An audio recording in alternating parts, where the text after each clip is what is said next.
This is a Chinese charade to pretend that it's neutral when in fact it's providing substantial but not overwhelming support to Russia.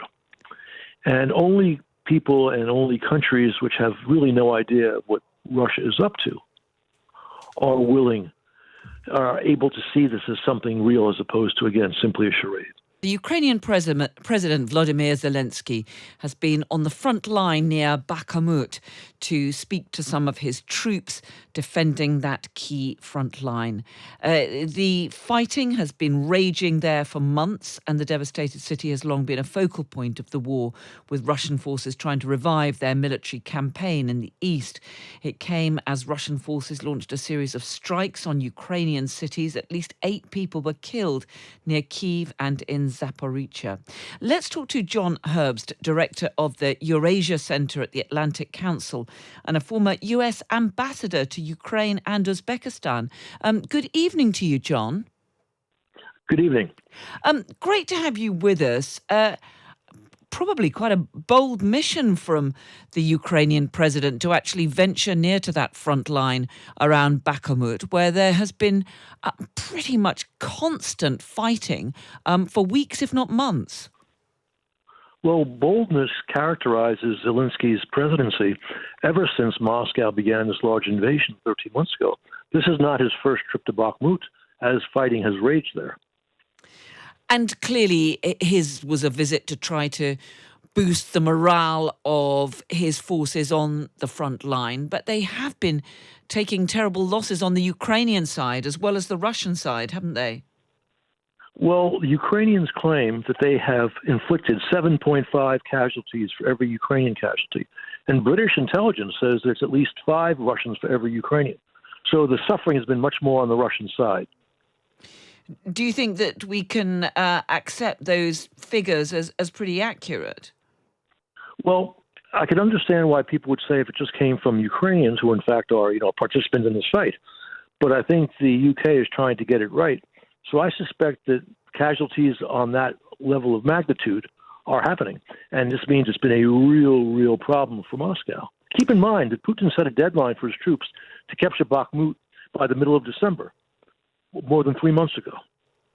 And why is Bakhmut such a crucial city? Neither side is prepared to give up on it, although there doesn't seem to be a particularly important strategic reason for focusing on this particular city.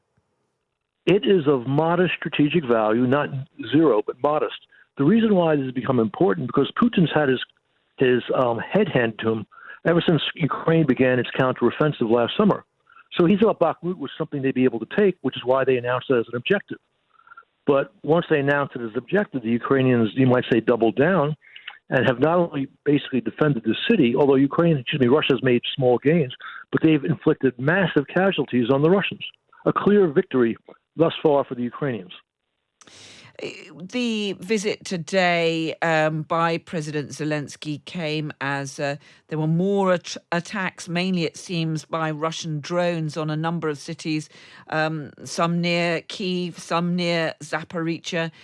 It does seem as though the Russians seem to be launching these sporadic spate of strikes just to continue to remind the Ukrainians of what is going on in parts of the country, which for some of the time can seem relatively peaceful.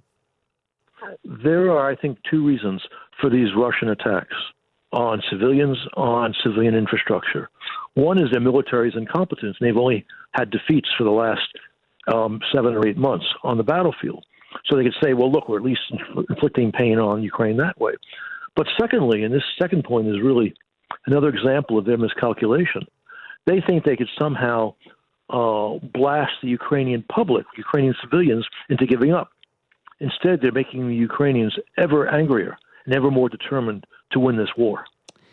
We were talking a lot a short time ago about an expected big offensive from the Russian forces in the spring. Do you think we should still expect to see that? I mean, there is time for it to be launched as yet, but Is there still an expectation that President Putin will try to launch some big renewed offensive, or are we into this long grinding battle along the east of Ukraine? We can't rule out the possibility of this, but I believe we're seeing the big Russian offensive around Bakhmut because they're unable to muster anything better or larger. And of course, around Bakhmut, they're not doing very well at all.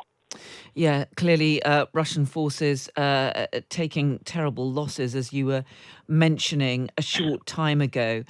We've just seen, of course, that big meeting between President Xi and President Putin coming so soon after an arrest warrant was launched for the Russian president. What did you Correct. make of President Xi's decision to visit President Putin and what emerged from those talks, a whole series of new accords, lots more economic agreements between the two leaders? I think she is probably a little embarrassed by the timing of the visit because they officially announced it, the Chinese and the Russians, a few hours before the indictment of Putin by the ICC became public. But obviously, once they announced it, they were not going to postpone it. The purpose of this visit was for Xi to provide some measure of support for Putin, simply by going. And of course, for them to further cement the relationship that they have been developing for several years now, where they are partners of a kind. And of course, Putin wanted the visit to show that he's not isolated and that China is still behind him despite his failures on the battlefield in Ukraine. But we should not make too much of the visit because, Putin would really like China to decide to send a significant number of arms, and there's no indication they're willing to do that. And even on China's peace plan, Putin only kind of endorsed it. It was a rather wan endorsement. He said, this could be the basis for future negotiations. This is consistent with our approach. He didn't say, yes, we like it, and yes, we're willing to enter a negotiation today. He simply said the West and Ukraine are not ready for negotiations. Yeah, do you think that anyone is going to take that Chinese peace plan seriously, given that it emerged as he's meeting President Putin? And of course, critically, from the Ukrainian point of view, it does not talk about a withdrawal of Russian forces from Ukrainian territory. Look, this is a Chinese charade to pretend that it's neutral when in fact it's providing substantial but not overwhelming support to Russia. And only people and only countries which have really no idea what Russia is up to are able to see this as something real as opposed to, again, simply a charade. And as you mentioned, President Xi has stopped short of providing military support to Russia, even though there had been warnings from some in the United States that he might have been planning to do that. Well, there are, I think, credible reports about, China sending some rifles to Russia and components that could be used in drones. Nothing more than that. And I would not be astonished if those reports are not just true, but an effort by China to test the waters with what they can get away with. But I think to ensure that nothing more dramatic than that took place, Blinken, declassified the intelligence and issued a pretty sharp warning. And President Xi would presumably be aware that if he were to provide significant military support to Russia, then China, could indeed face sanctions itself. I think that's highly likely. It would be hard for the administration to avoid taking serious steps if China were to do that. Just one final thought, John. I don't know whether news of this has reached the United States, but Prince William turned up to talk to some of the British troops who are stationed in Poland on NATO territory, but pretty close to Ukraine's border. An important move just to try to boost morale, clearly. But how important do you think visits like this are?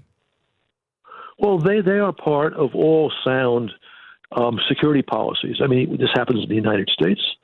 It's good to see it happening in Britain. And in fact, I think Britain's overall policy since Moscow's big invasion has been stronger and wiser than Washington's policy. I'm sorry to say that as an American, but I think it's true.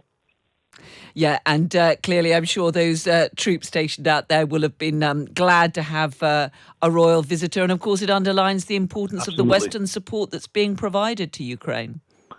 Absolutely. That support has thus far ensured that Putin could not win. And as long as it continues, I think Ukraine will ultimately win this war. John Herbst, director of the Eurasia Centre at the Atlantic Council and a former US ambassador to Ukraine and Uzbekistan. Really good to speak to you. Thank you so much for joining us. My pleasure. Bye-bye.